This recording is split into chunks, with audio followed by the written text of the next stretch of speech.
What's up, guys? This is Tai Zen, aka Asian Prepper, right? And I'm here with my buddy Leon Fu from leonfu.com.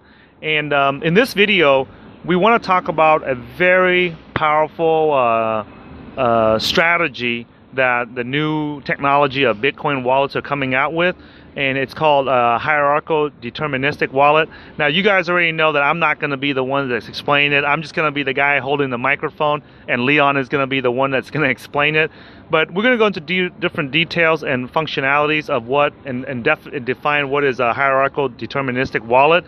And Leon's going to go through and explain it, and I'm going to try to break it down into non-technical terms so all of you guys can understand it. The other feature of this app, and this is not the only app that does this, but it's also a what's called an HD wallet, a hierarchical deterministic wallet.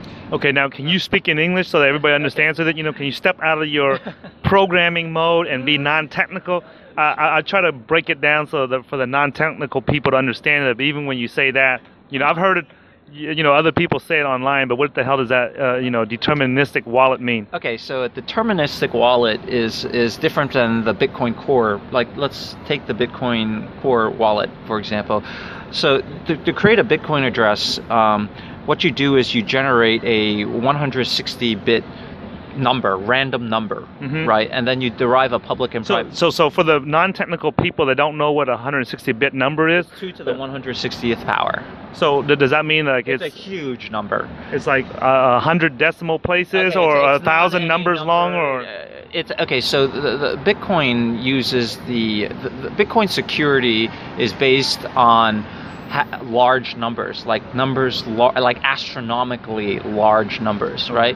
Remember, there is no key in Bitcoin. It's like keeping your money in an open drawer, right? Anybody that guesses the right number can just go in there and take the money, right? So how do you make sure the money is secured?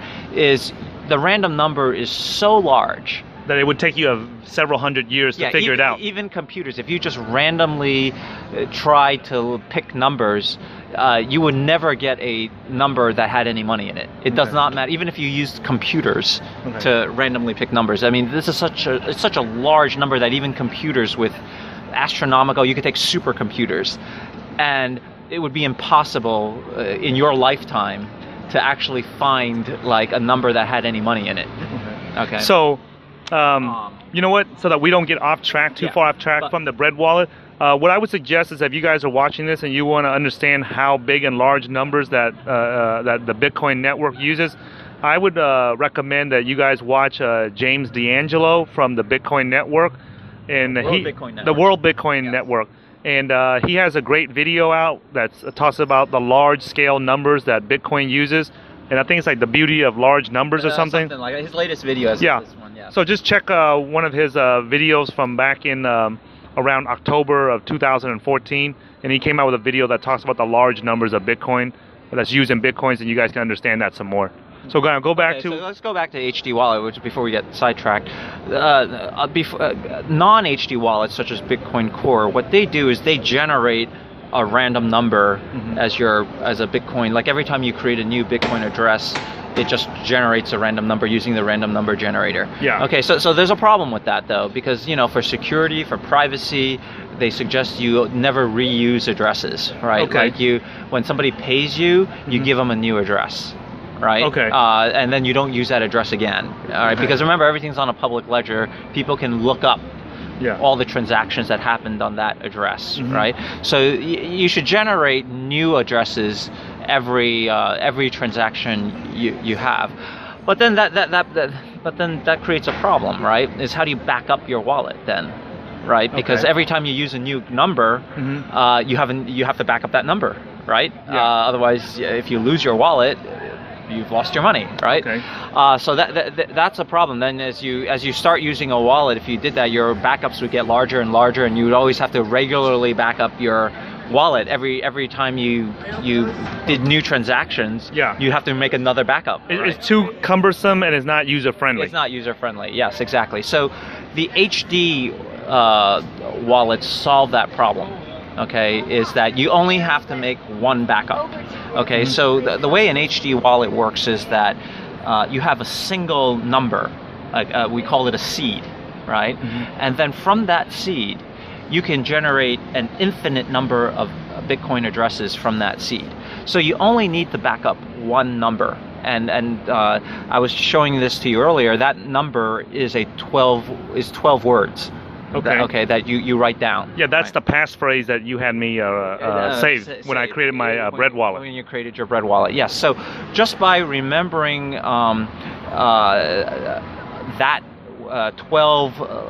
those 12 words in that order, you can regenerate your wallet. Okay, you have an infinite number of Bitcoin addresses, and because it means that using that random number, it's a deterministic. That's the word deterministic. It means that it's always going to, like, if whatever input, you know what the output's going to be, and it's going to happen every single time. Okay. So that's what an HD wallet is. It means that you don't have to make your back up your wallet file every time you use transactions, because all your Bitcoin addresses can be derived from that single 12 words. Now, is there a reason why it's only 12 words? Why not 6 words or 3 words? Well, yeah, it could be. It could be, but I think 12 words. It's security, right? Too few words. It's too easy to get hacked. Too long, you're gonna forget. But anyway, 12 is ideal for security reasons. Well, yeah, I think Electrum also has this feature, and they let you pick how many words you want. 12 to 16 or how many other words. But whoever created the bread wallet, they've determined that at 12 words, that's fairly safe and secure. They implement something called the BIP. I don't remember what it was, 38 or 30. Anyway, there's actually this HD wallet is one of the Bitcoin improvement protocols proposals, right? BIP, right? There's a bunch of them, and this type of bread wallet implements that standard. Now, for the people listening to this and they're not familiar with the BIP is, each time somebody has a new idea to make the Bitcoin wallet better, they can submit a BIP, which stands for a Bitcoin improvement proposal. And so they list it as the numbers. So obviously what he's saying is that the BIP number so-and-so is the one that deals with the HD wallet, which is the hierarchical deterministic wallet. So that's what it is, and you guys can Google that yourself. Okay, so now, besides... So that's what Bread Wallet implements HD. It's an HD wallet. You remember that 12 phrase word, and you can always recover all your Bitcoins with those 12 words. Okay, so there's no need for me to back up all the different addresses I use for my transactions. That's right, and that's another cool feature. Many wallets do this, but Bread Wallet implements this as well, which is very handy on a mobile device, because you can, when you get a new phone, you just type in those 12 words, you got your wallet back. Okay. Yeah. So now that it has created a different Bitcoin address to receive a new Bitcoin transaction, what else did you want to show me? Okay, so this time, notice that's useful, because now when you go get Bitcoins from someone else, they got a new address to send to. They can't see the last payment you got, because it's a new number. And this is much more secure and safer. It's more private, right? Okay. Because now they don't know what other Bitcoins other people have paid you. So basically, once you send me this one, if somebody right now that's watching this video, they cannot go and track that account and see how... that's an empty account. If they go look that address up, there's nothing in there.